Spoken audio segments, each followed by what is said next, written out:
Hello friends, welcome to my YouTube channel. और मैं आपको आज सुनाऊंगी एक के ड्रामा की कहानी जिसका नाम है true beauty. So let's begin with first episode. कहानी की स्टार्टिंग में एक छोटे से बेबी को दिखाया जाता है जिसे देखकर सब बोलते हैं कि ये तो एक लड़का है, लेकिन फिर उसकी मम्मी बताती है कि नहीं, वो एक लड़की है। सब उसको लड़का इसलिए सोचते हैं क्योंकि उसका फेस क्यूट नहीं होता, बल्कि वो बहुत ही अगली होता है। जब वो कुछ बड़ी होती है तो उसके फ्रेंड्स वाले भी उसे चिढ़ाते हैं कि ये तो हम पे नहीं गई है, इसको तो बड़े होकर प्लास्टिक सर्जरी करा लेनी चाहिए। लेकिन जू की मॉम उसे ये कह के हमेशा प्रेज़ करती हैं कि जब तुम्हारे नंबर अच्छे आएंगे तो इन सब का मुंह बंद हो जाएगा। एक दिन वो कार्टून फेरी की ड्रेस पहन के स्कूल जाते हैं, लेकिन सब उसका मजाक उड़ाते हैं क्योंकि कार्टून की ड्रेस में तो आप भी समझ सकते हैं कि कोई कैसा लगेगा। फिर वो मायूस होकर अपने घर वापस आ जाती है और अपने रूम में जितने भी कार्टून टॉयज़ जो कि क्यूट होते हैं उन्हें फेंक देती है और हॉरर कंटेंट में इंटरेस्ट लेने लगती है, यानी कि हॉरर बुक्स देखनी पसंद करती है और हॉरर मूवीज़ देखनी पसंद करती है। फिर उसके बड़े होने का सीन आता है जहाँ पे वह कॉलेज में होती है, आई मीन स्कूल में। एक लड़की को वो अपनी फ्रेंड मानती है, लेकिन वो उसे अपनी फ्रेंड नहीं मानती क्योंकि उसे लगता है कि अगर वो उसे अपनी फ्रेंड बनाएगी तो लोग उसे भी चिढ़ाएंगे और हम्बल करेंगे। दूसरी तरफ इस कॉलेज की सबसे सुंदर लड़की होती है जिसका नाम होता है सेमी, और वो जू से बहुत चिढ़ती है। जू हमारे मेन कैरेक्टर का नाम है। सेमी और उसके फ्रेंड्स हमेशा जू को बुली करते रहते हैं। तभी हिनबिन का सीन आता है जो कि जू के साथ बहुत अच्छे से बिहेव करता है और जू भी उसे बहुत पसंद करती है, बल्कि उसके साथ रहने पर उसकी हार्ट बीट भी बहुत तेज़ हो जाती है। वो उससे बात कर रही होती है लेकिन सेमी उन्हें देख रही होती है। ये बात बिल्कुल अच्छी नहीं लगती सेमी को, क्योंकि वह सेमी को भी फ्लर्ट करता रहता था, लेकिन सेमी उसे कभी भाव नहीं देती थी। लेकिन अब उसे ये लगता है कि जो लड़का उससे फ्लर्ट करता था वो आज जू में इतना इंटरेस्ट क्यों दिखा रहा है, मतलब उसका कंपैरिजन वो उससे कैसे कर सकता है। जू अपनी फ्रेंड मिन से बोलती है कि वो हिनबिन को डेट के लिए पूछने वाली है। जू की ये बात आसपास के लड़के भी सुन रहे होते हैं और वो आपस में बात कर रहे होते हैं कि अगर हमें तो कोई पैसे भी दे तब भी हम इसे डेट नहीं करेंगे। जू हिन को लंच के लिए बोलती है, जिसके लिए वह मान भी जाता है। उन्हें बात करते हुए सेमी और उसका ग्रुप देखता है। जू को तो सेमी कभी कुछ देख ही नहीं सकती थी। जू अपने अगले दिन के डेट के लिए काफ़ी एक्साइटेड होती है, खुद से ही कुकीज़ बनाती है और हॉरर शो के 2 टिकट भी बुक करती है। इतना ही नहीं, वो हिनबिन के लिए एक लेटर लिखती है जिसमें वो अपनी सारी फीलिंग्स लिखती है। तैयारी करने के बाद वो अपने हॉरर टॉय को किस करने ही वाली होती है कि उसका भाई आके उसे देख लेता है और बोलता है कि ये देखने से पहले मेरी आंखें फट क्यों नहीं गई। तभी जो कि मम्मी पापा का फ़ोन आता है, सॉरी सीन आता है, और उसके पापा के पास कोई मैसेज आता है जिससे हम देख के पता चला सकते हैं कि उन्होंने किसी से पैसे उधार ले रखे हैं और उन्हें वो वापस करने हैं। अगले दिन दीवार पर एक लड़के का पोस्टर दिखाया जाता है जिस पे बहुत सारी विशेज़ लगी होती है, जिससे हमें पता चलता है कि वो लड़का बहुत फेमस है और जो लड़कियां उसके बारे में बात कर रही होती हैं उससे पता चलता है कि लेकिन अब वो इस दुनिया में नहीं है। अगले दिन जो बस स्टॉप पर बैठकर अपनी सोशल मीडिया अकाउंट से सबको ये शेयर करती है कि वो आज उस लड़के को डेट करने वाली है और उसे अपनी फीलिंग्स बताने वाली है। बाकी सब भी उसे इनकरेज करते हैं जिससे उसका हौसला बहुत बढ़ जाता है। फिर वो बस में जाती है जिसमें कि सेमी होती है। सब बॉयज़ सेमी के लिए सीट छोड़ते हैं, जबकि उसकी दूसरी तरफ जू के साथ बहुत बुरा बर्ताव करते हैं। क्लास में जब जू थोड़ी देर के लिए बाहर जाती है तो सेमी उसके बैग में से उसका सामान उठा लेती है और वो लेटर भी पढ़ लेती है जिस पे उसने अपनी फीलिंग्स लिखी हुई थी। सेमी जू को मज़ा चखाने के लिए ह्यूनबिन के पास जाती है और उससे बहुत मीठी मीठी बातें करती है। उसे कहती है कि क्यों ना हम किसी दिन घूमने के लिए चलें।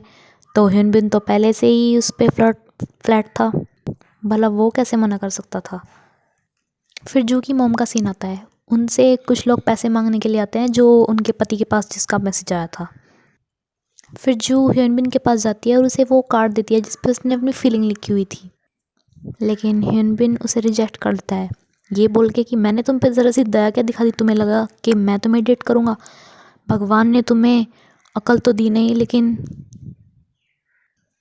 शक्ल तो दी नहीं, लेकिन अकल तो दी है, उसका तो इस्तेमाल करो। और अगर वो भी नहीं दिया है तो घर जाके शीशे में अपनी शक्ल देख लो। वो ये सब बोल के चला जाता है, पर जू का दिल टूट जाता है। और वहीं दूसरी तरफ सेमी और उसके फ्रेंड्स जू की वीडियो बना लेते हैं जिसमें उसे रिजेक्शन मिला था, और फिर जू के पास आकर उसे चिढ़ाते भी हैं। जू बिल्कुल टूट जाती है। वह अपने घर जा रही होती है, लेकिन हद तो तब होती है जब वो फ़ोन में देखती है कि उसके रिजेक्शन का वीडियो वायरल हो गया है। सभी लोग उसके वीडियो पे भद्दे भद्दे कमेंट्स कर रहे थे और अब उसे बहुत ज़्यादा बुरा लगता था। अब वह घर नहीं गई और एक कंस्ट्रक्शन बिल्डिंग पर जाकर रुकी। उसे देख के हम पता लगा सकते हैं कि अब उसके माइंड में सुसाइड वाले थॉट्स आने लगे हैं। वह छत से कूदने ही वाली होती है कि सामने वाली बिल्डिंग पे वह उस लड़के की फ़ोटो देखती है जिसका आज बर्थडे था और उसे बेस्ट विशेस थी, लेकिन वह मर चुका था। उसे देखकर उसके माइंड में एक थॉट आता है कि मरने के बाद लोग कुछ भी करते रहें, मरने वाले को कोई फ़र्क नहीं पड़ता। ये सोच के वो अपने सुसाइड करने के डिसीज़न को कैंसिल कर देती है। तभी पीछे से एक लड़का आता है और जू का हाथ पकड़ के उसे पीछे खींच लेता है। वो सोचता है कि जू सुसाइड करने वाली थी, लेकिन ये तो हमें ही पता है कि ये थॉट उसके मन से अब जा चुका था और उसका हाथ पकड़ने वाला लड़का कोई और नहीं, हमारा हीरो होता है। जब वह उसे हाथ पकड़ के खींचता है तो वो उसके ऊपर ही गिर जाती है और उसका चश्मा भी उतर के गिर जाता है, जिससे वो ये नहीं देख पाती कि उसे किसने बचाया है। उसे सुहो यानी कि हमारे मेन कैरेक्टर का फेस नहीं दिख पाता। फिर वो अपना चश्मा ढूंढने लगती है, लेकिन सुहो उसे डांटने लग जाता है। वो उसे बोलता है कि तुम पागल हो जो सुसाइड करने चली थी, तुम ये तो सोच लेती कि तुम्हारे बाद जो लोग तुमसे प्यार करते हैं उनके ऊपर कैसा बीतेगा। फिर वो उसे नीचे जाने के लिए बोलता है, लेकिन जू को कुछ दिखाई नहीं दे रहा होता, इसलिए वो बहुत ही इधर उधर लग के जा रही होती है। वो उससे हेल्प भी मांगती है, लेकिन वो उसे इग्नोर करके बस चलता रहता है। वो सीढ़ियों से नीचे जाते हैं, लेकिन चश्मा ना होने की वजह से जू नीचे गिर जाती है और चोटिल हो जाती है।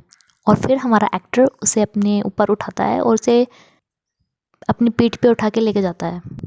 नीचे जाके वो उसे एक टैक्सी में बिठाता है, मतलब उसके लिए अरेंज करता है टैक्सी और उसे बिठाता है।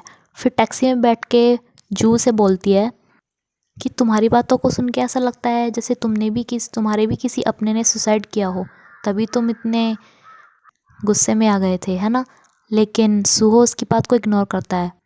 जू उससे कहती है कि अगर ऐसा सच में है तो तुम्हें परेशान नहीं होना चाहिए, क्योंकि जो लोग मर जाते हैं वो मरने के बाद भी ये नहीं चाहते कि हम परेशान हों, इसलिए तुम्हें परेशान नहीं होना चाहिए। सुहो का रिएक्शन देख के हमें पता चलता है कि शायद जू उसके बारे में सही कह रही थी। शायद सुहो ने भी किसे खोया था और उसे इस बात का रिग्रेट था। तभी जू को याद होता है कि सुसाइड करने से पहले उसने अपनी मॉम को ये मैसेज कर दिया था कि वो सुसाइड करने वाली है। वो अपने घर फ़ोन मिलाती है, लेकिन उसका फ़ोन कोई नहीं उठाता, क्योंकि घर पे तो एक अलग ही सीन चल रहा होता है। मॉम को पता चल जाता है उसकी कि उसके पापा ने लोन लिया था और वो उसके अपने पति को इतनी ज़ोर से मार रही होती है। फिर सुहो का सीन आता है। वो उसकी कोहनी पे चोट लगी हुई थी जब उसने जू को बचाया था। उसे उसे देखते हुए वो जू के बारे में सोचता है, उसकी बातों के बारे में सोचता है जो उसने बोली थी सुहो को सुसाइड के बारे में। जू रात को अपने फ़ोन को चला रही होती है तो उसमें उस पर कमेंट्स आते हैं या फिर मैसेजेस आते हैं उसकी फेसबुक पे कि आज तुम जिस लड़के को अपनी फीलिंग्स बताने वाली थी उसका क्या हुआ, उसने क्या रिप्लाई दिया। तो जू ने बता देती है कि उसने उसे रिजेक्ट कर दिया क्योंकि वो दिखने में प्रिटी नहीं थी। तो जो उसके फ्रेंड्स उसका अच्छा चाहते थे वो उसे अलग अलग रिकमेंडेशन देने लग जाते हैं और एक फेस ट्यूटोरियल, मेकअप ट्यूटोरियल, इन सब की वीडियोस भेजने लग जाते हैं। तो उन्हें देखकर जू बहुत खुश हो जाती है और वो सोचती है कि बस अब वह सुंदर दिखने लगेगी। वो रात को ही बहुत सारा मेकअप अपने ऊपर अप्लाई करती है और अगले दिन कॉलेज जाती है। सब उसे ही घूर रहे होते हैं और वो कुछ ऐसी दिख रही होती है, तो ऐसा देखने से तो सब घूरेंगे ही ऑब्वियसली, सब उसका बहुत मजाक उड़ाते हैं। फिर वो मायूस होकर घर चली जाती है और अपनी मॉम से कहती है कि अब वो इस स्कूल में नहीं पढ़ेगी, वो अपना स्कूल चेंज करना चाहती है। तो उसकी मॉम उससे कहती हैं कि तुम्हें ये सब कहने की कोई ज़रूरत नहीं है, क्योंकि हमें वैसे भी अपना घर चेंज करना पड़ेगा उन पैसों को लौटाने के लिए, और फिर वो अपने पुराने वाले घर जहाँ पर वो पहले रहते थे वहाँ पर चले जाएंगे। ये सुन के जू बहुत ज़्यादा खुश हो जाती है। फिर वो शीशे के आगे जाती है और अपने फेस को देख के बोलती है कि इस फेस में गलत क्या है, मैं सही तो लग रही हूँ, मैंने मेकअप भी किया हुआ है। फिर वो अपनी एक पिक क्लिक करके दोबारा से सोशल नेटवर्क फेसबुक पे डाल देती है। तो उसे बहुत सारे कमेंट्स आते हैं और लोग उसे बताते हैं कि उसने अपने मेकअप में क्या गलत किया है, क्या ज़्यादा किया है, क्या कम किया है, क्या उसे सही करना चाहिए। वो जल्दी से अपनी गुल्लक फोड़ती है, उसमें से जितने भी पैसे होते हैं वो सारे निकालती है और शॉपिंग के लिए चली जाती है। वो बहुत सारा मेकअप का सामान ख़रीद के लेके आती है। मेकअप ख़रीद के लाने के बाद वो अपने फेस पे उसे अप्लाई करके देखती है, उस ट्यूटोरियल को देखती है, उसमें से देख देख के यूज़ करती है। लेकिन अब की बार एक चेंज था, जब वो उस ट्यूटोरियल में से देख रही थी तो कुछ अपना भी दिमाग लगा रही थी। वो बार बार मेकअप करती, बार बार उतारती और पूरी रात ट्राई करती रही, क्योंकि नेक्स्ट डे उसे अपना पुराने घर पे जाना था और फिर जहाँ से वो स्कूल चेंज भी करने वाली थी, तो अगले दिन उसे अपने नए स्कूल में भी जाना था। फिर सुहो का सीन आता है जिसमें वो एक बुक स्टोर के पास होता है, उसके अंदर होता है, और वो बुक वाले से बोल रहा होता है कि मुझे ये वाला कॉमिक चाहिए, लेकिन उस कॉमिक में कोई ख़राबी होती है, इस वजह से वो उसे बोलता है कि आप नया मंगा के रखना, मैं नेक्स्ट टाइम लेने आऊँगा। फिर सीन आता है हमारी एक्ट्रेस का। वो सुबह जब घर से बाहर आती है, उसके घर वाले देखते हैं और उसे देखकर चौंक जाते हैं, क्योंकि वो बहुत प्रिटी लग रही थी। उसका भाई भी उसे देख के सोचता है कि ये मेरी ही बहन है क्या। वो अपने नए स्कूल में जाती है और सब उसे घूर घूर के देख रहे होते हैं, उसे भी ये सब बहुत अजीब लगता है। पर बाद में वो जब अच्छे कमेंट सुनती है तो उसे पता चल जाता है कि इस टाइम वो सच में सही लग रही है। वो टीचर हान से मिलती है। वहीं पे सुहो आ जाता है, जिससे हमें पता चलता है कि सुहो भी उसी स्कूल में पढ़ता है। सुहो को देख के जू भी ये सोचती है कि वाओ, ये कितना हैंडसम लड़का है। उसे ये नहीं पता होता कि उसी लड़के ने उसकी जान बचाई थी, क्योंकि उसने उस टाइम अपना चश्मा नहीं लगाया हुआ था। और हान सर सुहो को बोलते हैं कि जू को उसकी क्लास तक छोड़ के आओ, क्योंकि वो दोनों सेम क्लास में पढ़ते हैं। सुहो भी जू को पहचान नहीं पाता, क्योंकि इस टाइम उसने बहुत सारा मेकअप अप्लाई किया होता है और वो बहुत प्रेटी लग रही होती है। वो सुहो के पीछे पीछे जा रही होती है, लेकिन तभी एक लड़की सुहो को पकड़ लेती है और उस वजह से जू का फेस सुहो के कोट पर लग जाता है, जिससे उसका सारा मेकअप सुहो के कोट पे लग जाता है। फिर जिस लड़की ने सुहो को पकड़ा था वो उसे प्रपोज करती है, लेकिन सुहो उसे रिजेक्ट कर देता है। आगे जाके वो अपना कोट देखता है जिस पे मेकअप लगा हुआ था और उसे पता चल जाता है कि उसी लड़की का मेकअप है जो उसके पीछे चल रही थी, और वो अपना कोट जाके उसके मुंह पे फेंकता है। जू उस कोट को साफ़ करने की कोशिश करती है पानी से, लेकिन उसका मेकअप तो वाटर रेसिस्टेंट था, इसलिए वो साफ़ नहीं हो पाता।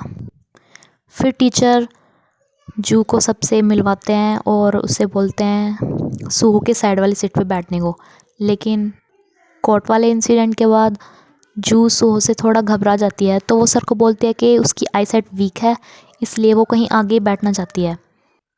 तो टीचर उसे एक ऐसे बच्चे की सीट पर बिठा देते हैं जो कुछ दिनों पहले तक यहीं पढ़ता था, लेकिन अब वो वहीं नहीं पढ़ रहा था। टीचर के जाने के बाद सब जू की तारीफ़ कर रहे होते हैं और सब उससे फ्रेंडशिप करना चाहते हैं। सूना और सूजिन उसकी फ्रेंड बनती हैं। सूजिन पूरी कॉलेज की सबसे सुंदर लड़की और सबसे इंटेलिजेंट लड़की थी। कोट्स ऑफ ना होने की वजह से जू सोहो से कहती है कि वो कोट साफ़ नहीं हुआ, इसलिए वो अपने घर जाकर साफ़ करके ले आएगी। सुहो उसको गुस्से में बोलता है कि मुझे अब उस कोट की कोई ज़रूरत नहीं है, रहने देना। फिर जू अपनी दोनों फ्रेंड्स के साथ बाहर जाते हैं और वे बहुत मस्ती करती हैं। वो जब अपने घर वापस आती है तो वो फ़ोन में देखती है कि सूना ने उसके साथ जो फ़ोटो खींची थी वो अपलोड कर रखी थी, और उसे नए ग्रुप में भी, अपने कॉलेज के नए ग्रुप में भी ऐड करा हुआ था। वो ये देखकर बहुत ही खुश हो जाती है, क्योंकि वो पिछले कॉलेज के ग्रुप में ऐड नहीं थी। वो अपनी एक पिक अपलोड करती है और उस पर बहुत सारे लाइक्स मिलते हैं। तभी उसका भाई उसकी बिना मेकअप की एक पिक ले लेता है और उसे ब्लैकमेल करता है कि वह उस पिक को अपलोड कर देगा और वायरल कर देगा अगर उसने उसे एक कॉमिक ला के नहीं दिया। जू से डील करती है कि वो उसके लिए कॉमिक लाएगी, तो वह बुक स्टोर के पास जाती है। बुक स्टोर वाला भी उसे देखकर बहुत खुश होता है, क्योंकि वो बचपन में भी उस स्टोर पे ही जाया करती थी।